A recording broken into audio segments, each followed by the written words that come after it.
कच्छच्या सीमेवर झालेल्या चकमकीत 6 नक्षलवादी ठार झाले। मुख्य म्हणजे दंडकारण्य स्पेशल झोन कमिटीचा प्रमुख असलेला हिडमा आणि त्याची पत्नी चकमकीत ठार झाल्याची माहिती आहे। या हिडमावर 1 कोटी आणि त्याची पत्नी राजेवर 40 लाखांचं बक्षीस घोषित झालेलं। या दोघांनाही कंठस्नान घालण्यात आले।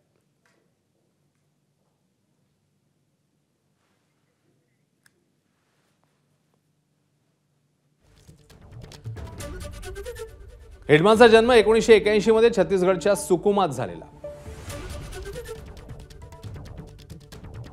हिडमा जवळपास 26 हल्ल्यांसाठी जबाबदार होता।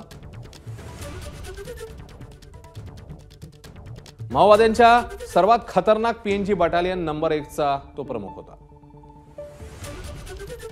हिडमावर 50 लाखांचं बक्षीस होतं। हिडमाचं खरं नाव संतोष असं होतं।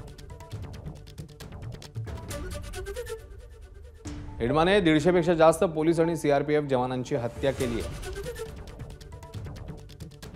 2010 मध्ये दंतेवाड्याच्या हल्ल्यात देखील हिडमाचा सहभाग असल्याचं पाहायला मिळाले। हिडमा नक्षलवाद्यांच्या सेंट्रल कमिटीचा सर्वात युवा सदस्य होता। बस्तर भागातनं सेंट्रल कमिटीत सहभागी होणारा हिडमा हा एकमेव आदिवासी सदस्य।